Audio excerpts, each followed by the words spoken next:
going to start out with Dr. Moody, who's going to be talking to us about some bundled payment concepts and evolution. So we'll look forward to hearing from Dr. Moody. Again, as usual, while Dr. Moody gives his talk, make sure your mics are on mute. You can turn your camera off, but when we come back to have some discussion and questions, I'd love it if everybody could turn their cameras on, and I'll remind you all then. So without further ado, Dr. Moody. All right, thank you, Dr. Pat. I want to give a special shout out and welcome to our medical students tuning in, as well as our contingent from overseas. So like Dr. Pat said, I'll be talking today about bundled payments, and this is something that's become definitely more interesting for me. One, because I'm a chief in my final year of residency, and also that I'm going into arthroplasty, which is one of the most bundled procedures out there. But today, I'll start off by saying I have no disclosures. But as far as what I wanted to discuss today, I think a majority of my time will be spent talking about history, the drawbacks, and the future possibilities with bundled payments, with more so an emphasis on Medicare-based bundled payments. I think that's a lot of what the literature is based on. So moving forward, we'll start with an introduction of value-based care. And I think any value-based care talk would be amiss if you didn't discuss the spending problem that the U.S. has with healthcare. Looking back in 2018, we spent $3.6 trillion with a projection in 2028 to spend 6.2, which would make about 20% of our gross domestic product. Compared to other larger countries, we're significantly higher. But the thing is, we really don't have a whole lot to say for that, given despite our spending, we still can't get the outcomes we want. In particular, looking at this graphic on life expectancy, where we fall really significantly below the curve. So value-based care, it's really been an impetus, given significant spending, yet not getting the outcomes we want. Value in an equation defined by Porter would suggest that healthcare outcomes divided by cost would give us the best value, where our goal would be to improve our healthcare outcomes while decreasing costs. And I think it's important to point out that we do have an ethical obligation, not necessarily just to aim at decreasing costs, particularly if they are at the expense of healthcare outcomes. So I think a lot of what we focus on is lowering the cost of healthcare delivery, but we also need to make sure that we're working on improving our outcomes as well.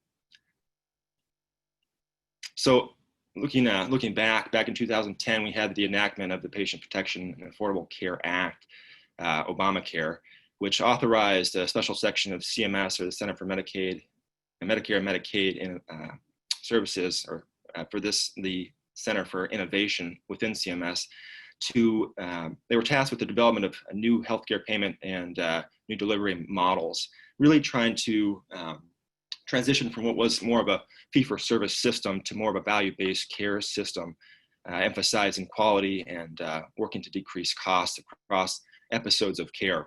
And that really helped lead to the birth of the bundled payment, which as a definition would be a single payment for all care provided to a patient during a defined episode of care, with an episode of care being all services provided to a patient for treatment of a certain condition, or as part of a procedure for a certain amount of time that was declared prior. And that can include both surgical fees to post-acute care to even readmissions if they should occur.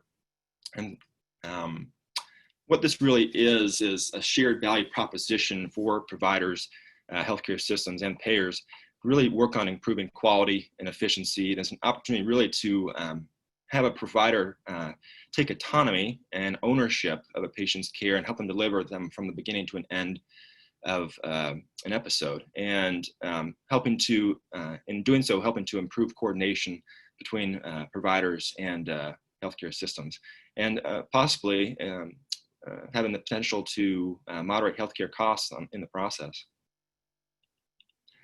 So looking at now a history of bundled payments. So starting back in 1983 was the beginning of what was called the inpatient prospective payment system, which reimbursed Medicare Part A, which is inpatient services, via a medical severity diagnosis related group payment, which was a specific payment that was determined by CMS that would cover a condition and all of the services. And it really sought to like I said before, replace the fee-for-service model. And utilizing this and moving forward, there are multiple projects, including the first of its kind, which was the ACE project in 2009, which was a 3-year project across 5 hospitals in 4 states, looking at the impact of using prospective bundles, where a significant amount of reimbursement was allotted to a facility for the care of a specific condition for 37 orthopedic and cardiovascular episodes. And this was a very successful project, looking at the fact that significant savings you can see there with hip and knee per episode for Medicare, hundreds of dollars. When you compound that with the fact that there were over 4,000 episodes, you're looking at millions of dollars of savings for Medicare. So what this really did was lay the groundwork for what became known as the Bundled Payment for Care Improvement Initiative, which is BPCI, which was started in 2011.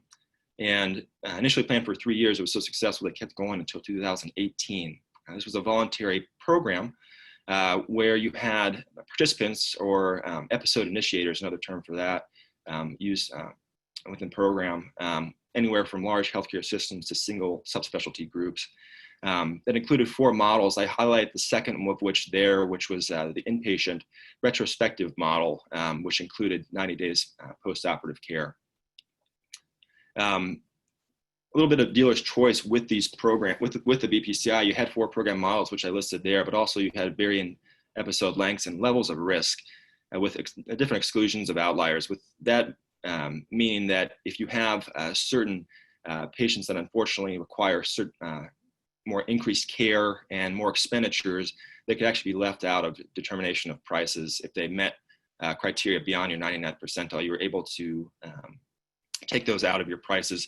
But also, in doing so, you also would lose some of your patients that didn't necessarily have significant expenditures, less than the first percentile. And there were 3 different categories you could choose from there. But moving on with 48 different episodes or DRG families, of which a number of which were in orthopedic and spine related, from amputation and total joint replacement to cervical spinal fusion.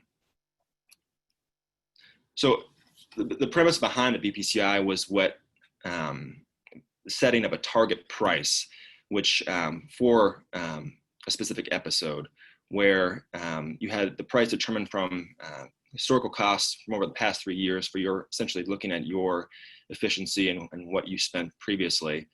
And what would happen is you would have all of your expenditures added up, and if you were found out to be less than the target price, you essentially got a bonus up to a certified or specified cap for coming in below your target price. However, if you had expenditures that were found to be above your target price, you actually had to repay that amount over target price back to Medicare up to a certain amount.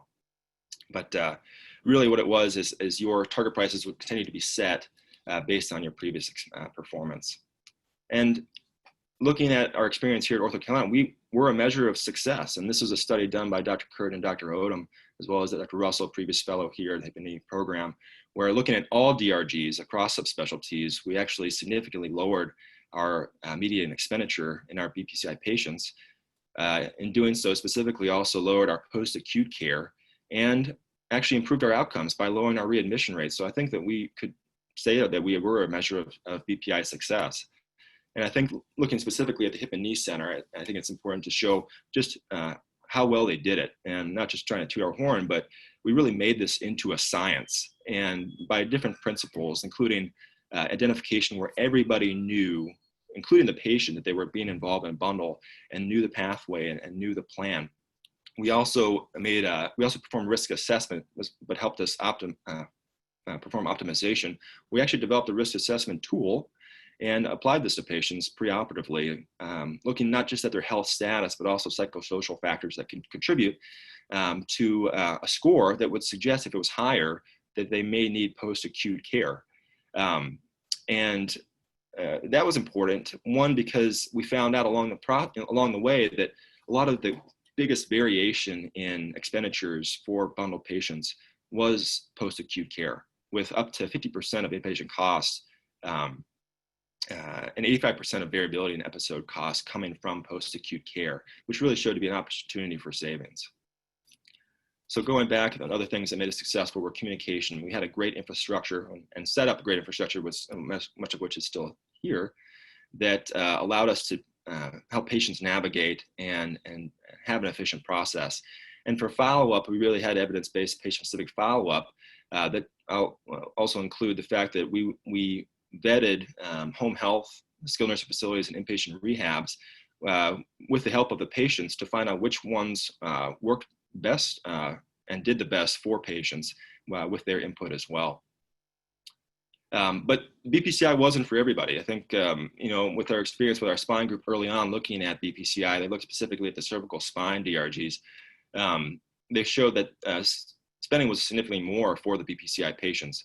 Potentially one, because there wasn't a whole lot of differentiation in the complexity of surgeries. So they were all kind of lumped into one DRG, and where maybe a single level surgery was actually the equivalent of a multi-level surgery, which unfortunately didn't lead to cost savings or improved value. So we actually didn't opt to stay in BPCI long for the spine team. But that would change for BPCI Advanced, which I'll talk about a little bit later.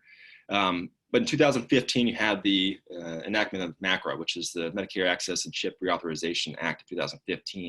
And what this did was replace the Sustainable Growth Rate Law, which was a law that was really intertwined with economic growth of the GDP and helped determine Medicare reimbursement based on kind of the GDP growth. Whereas if the GDP wasn't doing great, then Medicare and reimbursements would be low, and reimbursement would be unfortunately cut for providers.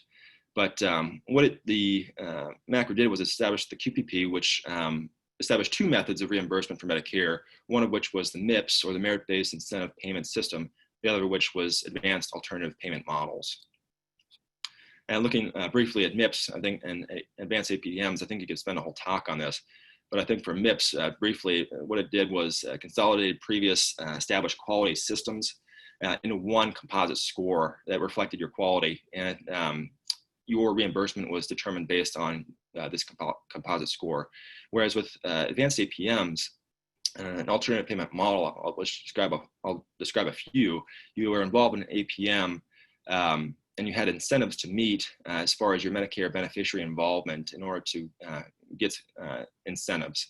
And examples of APMs being BPCI, Accountable Care Organizations, and CJR, which was the Comprehensive Care for Joint Replacement model, which was actually a mandatory program for 800 hospitals, initially over 67 metropolitan areas, but then it was actually reduced to 34, where hospitals in this program are really carrying a lot of the risk with pricing methodology that was created that helped create regional competition, and really was an emphasis for quality measures. But getting back to the voluntary bundles, with the outgoing in 2018 of the BPCI, you had the start of BPCI Advanced. Again, a voluntary program similar to BPCI in many respects, but also qualified as an advanced APM or MIPS under MACRA, depending on how you presented. And with BPCI Advanced, you really saw bundle participants take on more risk, where readmissions for unrelated DRGs were not necessarily excluded from the bundle like they were in BPCI, what became BPCI Classic. You had bundle participants accountable for quality measures for downstream members of the bundle, like SNPs, and participants were at risk up to 20% of the final target price. And you also had a limited selection of outliers, kind of like I detailed before. But I think it's important to point out the more sophisticated target pricing system with one with CMS taking out a 3% discount, which was similar to BPCI Classic, but you also had these different efficiency measures, case mix adjustments, as well as peer adjusted trend factors that contribute to, again, a more sophisticated pricing structure. So moving forward to the drawbacks of bundled payments. Looking at BPCI more specifically, I think that a lot of bundled participants really fared well, including our hip and knee center, and moved into BPCI optimistic. However, because of the pricing structure and calculation of pricing structure with the use of the efficiency measures and the trend factors, the target price kept going down based on the fact that PPCI-A expected continued improvement for different groups. However, it was at such an aggressive rate that we found a lot of groups found that it was like the bottom, it was a continued race to the bottom where your margins kept dropping. So it really wasn't financially viable to stay in the program because of the target pricing algorithm. And so occurring was the fact that about 60% dropped out of BPCIA, 60% of total joint providers, including OC, dropped out of the program. So it really was a participation bias where, high performing facilities couldn't necessarily get the margin that they wanted based off the target pricing algorithm, whereas centers that had a lot of room to improve were able to make more significant of a margin. And also along the same lines, in 2018, you had the removal of the total knee from the inpatient only list, and this dropped a lot of healthier patients, less likely to have high expenditures out of the bundle. So your bundle averages were increasing in number. And this also points to the fact that there wasn't a great risk adjustment, where a number of studies are out there that show that there are significant elevated expenditures in the bundle for patients that have the factors that I listed there, particularly in total joint arthroplasty with hip fractures, increased age to lower socioeconomic status. And this culminated in multiple pieces of literature, including one that's actually about to be printed from the Rothman group, which showed that despite their improvement in BPCI, actually this in classic, that where they decreased the rate of discharge to rehab, they improved their length of stay, and they had no change in readmission, so they kept their outcomes consistent. Despite worsening complexity of patients, that they still had their target prices dropped and margins continued to decrease, just pointing to the fact that it was getting less and less financially viable to stay in the program.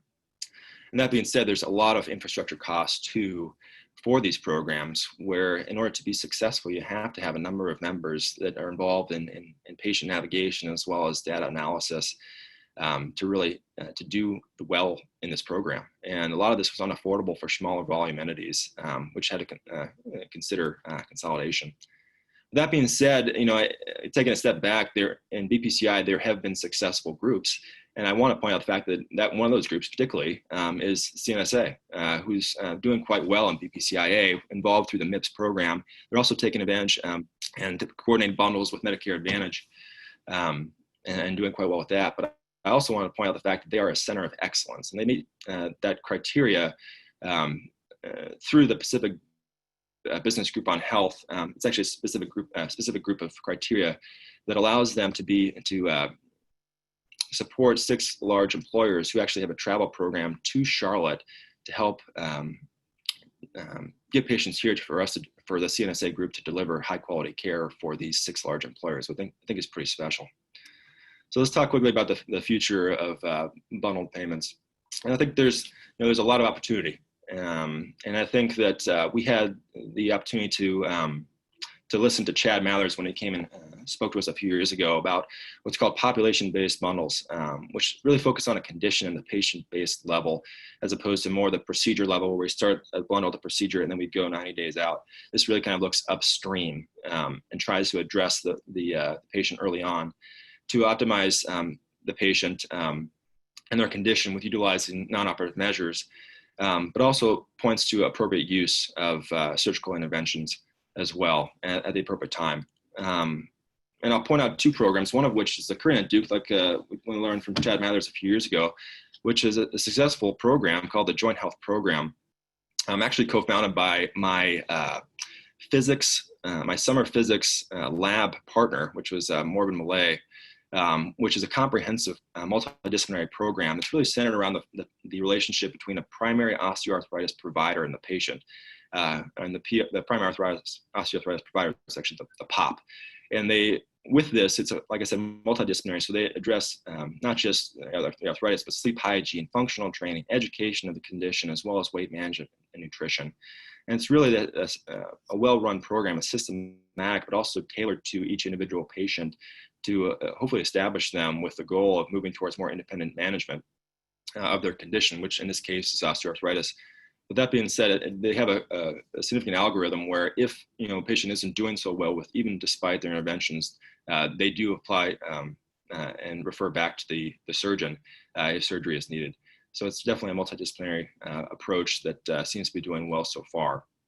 And then I also want to point out another group at the University of Texas at Austin at Dell Medical School, where they have an integrated practice unit similar to the Duke Joint Health Program, where it's a multidisciplinary approach. They use evidence-based care pathways and shared decision-making to direct an individual patient's care once they're identified as having osteoarthritis. And they do have some more preliminary data showing some improvement in functional status with different scores suggesting improvement across surgical and non-surgical patients, but also pointing to the fact that they've been able to lower their surgical procedure use, given that some literature has suggested that some of the arthroplasties performed in the US today are potentially inappropriately used. But I think this is more preliminary data. I think these programs are in their infancy, and so I'm actually pretty excited to kind of see how they do in the future, given that they have only been around for a few years. But I think it's something on the horizon that we could potentially look forward to as something to be used for particularly osteoarthritis care. So conclusions, I think no bundle payment model is without its limitations, as we kind of alluded to with descriptions of the models before. But I think physicians must understand the implications of payment models as value-based care is going to become the norm. I don't think we can sit back and watch. We have to be actively involved. And physicians must take a leadership role in these models to ensure that proper quality care is delivered for their patients. So with that, thank you to Dr. Odom, Dr. Curd, Dr. Springer, Stephen Freshley of the Value-Based Care Committee at OC, and then Mary Cloninger of CNSA. Here are my references. Excellent. Thank you, Patrick. That was a great talk. If you could unshare there and have everybody turn their cameras on so we can have a little discussion here. First question I'd have for you, and I'll start with you, allowing you to answer, but maybe we could see if any of the folks who've been heavily involved with this on either the OC or CNSA side could answer it. So first part of the question is, what elements of improving patient care have we learned from all of these different bundled payment models? So even if the whole process didn't really work out, are there little snippets or little takeaways that we've learned that we say, hey, you know what? We've never done that before, but that really works well. We need to figure out how to make that a part of how we take care of patients. So that's my first question. And then the second question, sort of related to that, is what's next? Especially in talking to all these leaders locally, that as you've prepared for this, did you get any ideas of what, what's going to be the next model that we kind of go to sort of change how we provide care? Because that's really what we're looking for, is how do we evolve and how do we change care? So I'd sort of ask those to you first, and then maybe defer to any of the other folks involved with this to see what their input or vision is. Yeah, no, two good questions I'd like to take a stab at. I think to answer the first question is kind of little things that I think that we could do a better job at are patient-reported outcomes. And I think, and with the establishment of MACRA, with the quality being more a part of the score that determines reimbursement, I think that patient-reported outcomes have played a bigger part, and I think they're playing a bigger part because people are actually being more aware of that, and payers, I think, are starting to become more aware of that and going to start determining reimbursement based on patient-reported outcomes. So I think, like Medicare takes VR12, but I don't think it's utilized as much as it should be. And like you saw in the population-based bundles, they're starting to take the HOOS and KOOS scores for hip and knee. I think patient-reported outcomes are going to definitely play a bigger part in this reimbursement as we move forward. And I think what's next, I talked about population-based bundles as possibly being the future, yet to be seen. I think that I really didn't see the hard data that really supports it just yet. I think, like I said, it's in its infancy. So maybe population-based bundles, but maybe we can configure our current programs to optimize. I mean, we're in BPCI Advanced, which, you know, took from BPCI, the best things out of BPCI, and applied them to Advanced, but, you know, created an algorithm for a target pricing structure that wasn't beneficial to the members. So therefore, a lot of them jumped out. That being said, some people are doing great in it, but maybe tinkering with the algorithm in order to make it a beneficial program for all, where you don't have that race to the bottom, but it's a, you know, a more doable program for most hospital care or entities. And I think that, you know, CMS realized that after a number, like such a high amount of providers or provider groups dropped out, 60% of total joints, which was, I mean, lower extremity joint replacement is one of the most bundled procedures. And I think they were stunned by that, so many dropping out, that, you know, they started to look at the fact that maybe we don't have this target pricing structure right. Maybe we should rethink this in order to make this a good program for all. And, but also in doing so, improve the care of patients. But love to hear from anybody else if they want to chime in about that. Hey, Pat, this is Dr. Cohen. Hopefully you guys can hear me. I think the BPCI experience, so remember, when we talk about retrospective bundles, there's a lot of work on prospective bundles and commercial bundles, and we don't have time to talk about that. But I think the key thing take home from BPCI was that it worked. It failed as a financial model, but it worked as a patient care model. We evaluated all the things that we were doing. We reduced our SNF, nursing facility stays. We reduced the utilization of unnecessary PT, and we followed the patients with almost concierge level care, and the patients did much better. Unfortunately, the government messed up the program by continuing to lower the target price to where, you know, particularly at the Hip and Knee Center and Mercy, we did such a good job of lowering the price that we were actually upside down and we were going to pay money back. That's the problem with all these programs, including even the commercial bundles, is when you continue to save, the insurance companies, or in this case, the government, continues to reset the price to where it becomes to the point that you can't do it. It's a race to the bottom. You can't do it from a cost standpoint. The next frontier is either Kevin Bozik's and Chad and the guys at Duke's diagnosis-based population management, or what we're exploring, which is global population health management, which is going at risk for the entire spend. And as surgeons, it's going to be a little bit weird for us, where we may actually get paid not to operate and do proper utilization review, evidence-based medicine, and really manage the patients and do procedures and advanced imaging, all those when it's indicated and justified by evidence-based medicine. It means that patients will get more consistent care and will need to be backed up and followed. And so that's where we're looking, because just like the governmental programs, I think the commercial bundles are a race to the bottom as well. The folks at Rothman have completely stopped any commercial bundles because the prices got so low. Hey, Josh, this is Brian Springer. Right. I think, Bruce, just to build on that, if I'm correct, I think every group in the ortho forum, 150 largest private practice groups in the US, all dropped out of lower extremity joint replacement as well. I think it's kind of, to not be overly pessimistic, but I'm not so sure CMS is benevolent as we think they are. If you look at the two episodes that did the best in bundled payments, it was sepsis and congestive heart failure. And hospitals that were in that model really were able to cut costs and save a lot of money. And when CMS looked at the amount of reconciliations that they were having to pay out on those two episodes, sepsis and congestive heart failure, they basically put out a memo with they had a third party to try and figure out how to deal with this. And we became privy to that memo about a month ago. And basically it said, oh, we can't let this happen. We're having to give out too much money. We need to figure out how to adjust the target prices and how to add in all these complex factors that Patrick was talking about to make sure that we're not paying out all this money to these providers. So it's not a completely benevolent program. As Bruce said, the benefits are we have been taking better care for patients, but I think from a physician standpoint, you know, do those things continue if you're not financially incentivized? Obviously, I think from a patient care perspective, yes, but these models benefit the non-efficient providers that enter into this, and highly efficient providers are just getting penalized and saying it's not worth it anymore.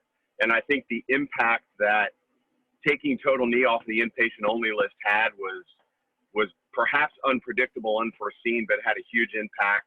And then total hip coming off in 2021, and as a lot of you guys saw probably from the CMS prospective payment plan for their plan is to phase out every procedure being on the inpatient only list here, you know, over the next 5 years or so. Obviously, there'll be some pushback against that, but those also have pretty significant ramifications for some of these value-based care models. Great. Well, I'm going to have to unfortunately stop the conversation there. It's good to hear those comments,